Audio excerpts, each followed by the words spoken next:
What's good, everybody? It's your boy First Degree back at you with another video. And as you all know, Summerslam was last night. It was one of the craziest events of the year so far.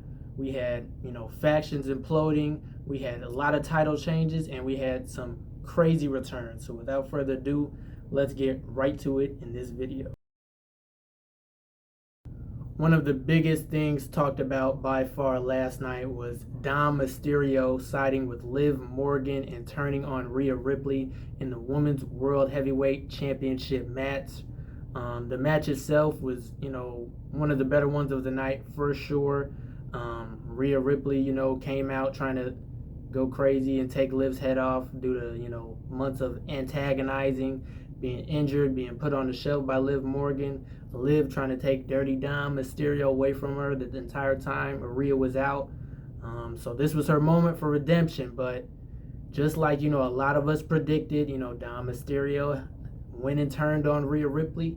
The match ended pretty crazy. Rhea was going for a shot with the steel chair on Liv, and Dom, stopped her, which seemingly at first felt like, he was trying to save her from getting disqualified so she could win the championship. But, when everybody was distracted and the ref wasn't looking, he slid the chair in. Liv was able to hit the Oblivion on Rhea with the steel chair as Dom distracted the referee. And with that being said, Liv Morgan retained the World Championship, and Dirty Dom Mysterio showed where his allegiances lie, and it is no longer with Rhea Ripley. And, presumably the Judgment Day, if there's any Judgment Day left, which we'll get to in a later part of the video because, we got to talk about the group as a whole because there was some more shenanigans that went on last night involving Judgment Day members. But, yeah, let me know what you guys think in the comments below. Did Dirty Dom make the right choice? Should he have chose Rhea? Should he have chose Liv? What do you guys think Dirty Dom should have did? And do you think he was justified in his actions? Was Liv Morgan justified in her actions this entire time? And what do you think is going to happen on Raw tomorrow night?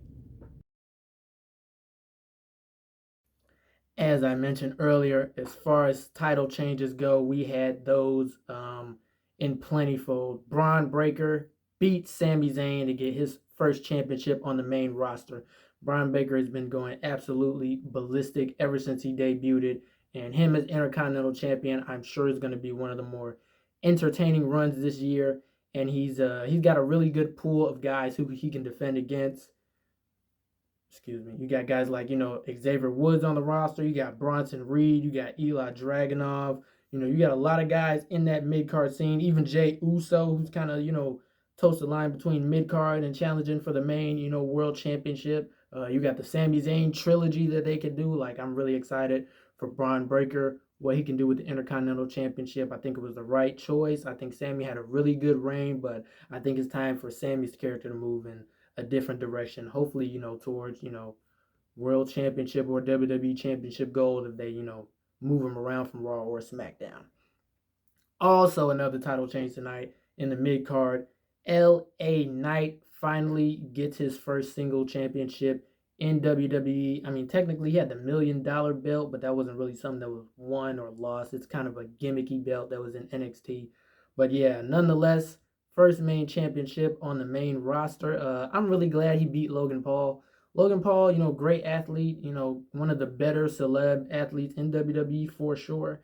But, the SmackDown picture needed the belt back. Logan Paul is kind of part-time-ish, and the United States Championship needed to be utilized better on SmackDown. It was getting heavily outshined by the Intercontinental Championship on Raw, especially this past year.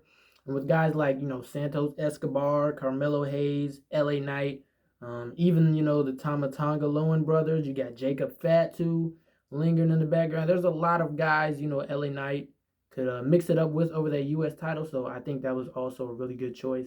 Glad he won that. Next up, also, Nia Jax beats Bayley, who's been holding the Women's WWE Championship since WrestleMania. Nia Jax, who won Queen of the Ring a couple months ago, cashes in with that opportunity and is now Women's WWE Championship. Ever since Nia Jax returned, she has been doing a tremendous job. I think she's had some of the better matches in the women's division Her character work has been really good, and you can tell she's just improved her all around in ring skill set. So I think Bailey's reign was getting, kind of stale, kind of boring. Really wasn't a whole lot going on. And I think with the dynamic of having Nia Jax and Tiffany Stratton, who, they're playing the whole best friend thing role, but with Tiffany Stratton having the money in the bank and the opportunity to cash in for a title shot whenever she wants, it's going to be interesting to see how those two interact now that Nia Jax is the champion. So solid match all around. Yeah, I'm happy with Nia Jax winning. That's who I was pretty much going for with that match, and I think they made the right choice. Last but certainly not least, Gunther has beaten Damian Priest for the World Heavyweight Championship. A lot of people wanted this. A lot of people have wanted, Gunther to be world champion for a long time, and rightfully so. I was enjoying Damian Priest's reign. Would not have mind if it gone longer. I think he lately has been having the best title reign out of anybody. He's been having really good matches, solid feuds. Not like he really had any super long-term feuds going on, but I think Damian Priest delivered during his world title run. But Gunther winning it, I don't mind that either, especially with the direction Judgment Day is going in. And with that being said, another betrayal in the Judgment Day as Finn Balor turns on Damian Priest. We knew this was coming for months, obviously. We didn't know if it was going to happen at SummerSlam. We didn't know if it was going to happen down the line. But I think a lot of people felt that today would be the day, especially with Dom turning on Rhea. Now it just begs the question, obviously Priest and Rhea are more friends on the Judgment Day side, so we can see them maybe aligning with each other. That's only two people. I don't really see them forming another stable out of that. But you still got Finn Balor. You still got, JD McDonough. Still got Carlito, funnily enough, who, wasn't on the show, but neither was JD. So, and you got Dom Mysterio and now Liv Morgan. So we could see a new version of Judgment Day. I guess that would technically be Judgment Day 3.0 because the original was Edge, Rhea, and Priest. And then they flopped over to Finn Balor. So maybe this is kind of a penance for, Rhea Ripley and Damian Priest originally turning on Edge. Now, they're facing a little karma, long-term storytelling there. But yeah, man, Finn Balor turning on Damian Priest. Let me know what you guys feel about that also in the comments below. That was a crazy moment for sure. And yeah, bro. Judgment Day. I'm super excited for Raw tonight. Super excited for Raw. They got a lot of material to work with.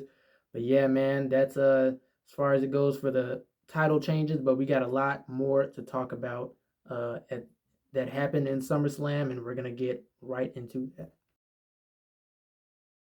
Drew McIntyre defeats CM Punk with Seth Rollins as the special guest referee. This match was pretty cool, nothing too crazy. There were a lot of callbacks to SummerSlam 97 between Undertaker versus Bret Hart, and with Shawn Michaels as a special guest referee. We saw CM Punk rocking, the Bret Hart gear. We saw, the infamous chair spot that Shawn Michaels hit on Undertaker almost get replayed to a T. But yeah, Drew McIntyre ends up picking up the victory due to CM Punk's, frustration over Seth Rollins' involvement in the match. A lot of bad blood boiling there, which I think perfectly will run them into the next pay-per-view, which is Bad Blood. I think we're going to see Punk versus Drew in a Hell in a Cell.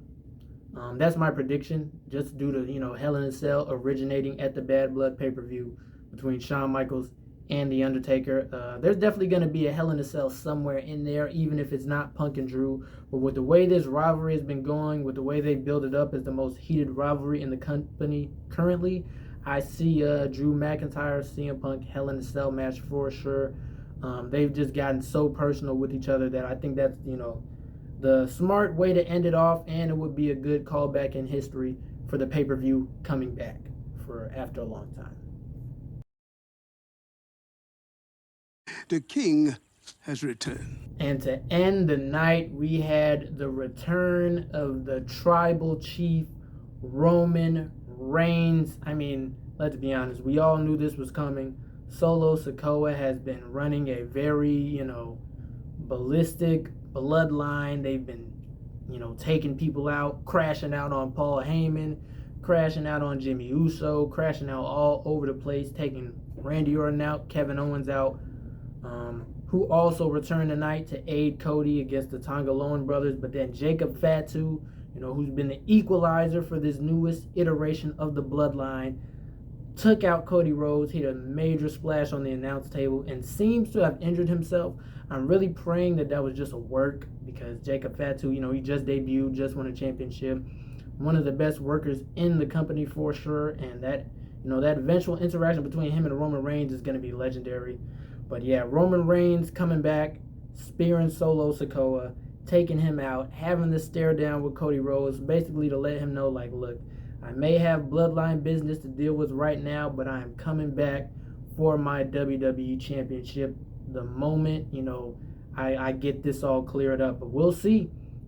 Bloodline Civil War is definitely ensuing, and I'm pretty sure it's going to come to a big head at SummerSlam. They're going to probably have either a 5-on-5, 4-on-4, or War Games match. The question just is who will be involved.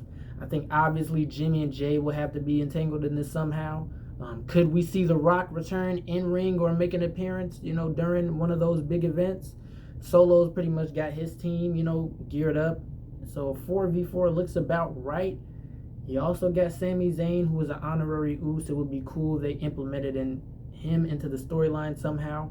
But let me know what you guys think about the original Tribal Chief Roman Reigns returning last night at SummerSlam to a huge pop, new theme song, drums banging around. It was pretty epic. It was pretty epic. You got to give it. They've been throwing that aura word around in the internet streets recently. That was aura, big aura from Roman Reigns. So yeah, let me know what you guys think in the comments below about Roman Reigns coming back. How do you guys think that the Bloodline story will continue, most likely this Friday on SmackDown? What are your predictions about which members will align with who? And just overall, what did you think of SummerSlam? Also, if you guys been enjoying the content, make sure you leave a like and subscribe to the channel, and also hit the bell notification so you don't miss any more updates from your boy First Degree. With all that being said, I'm out. Peace.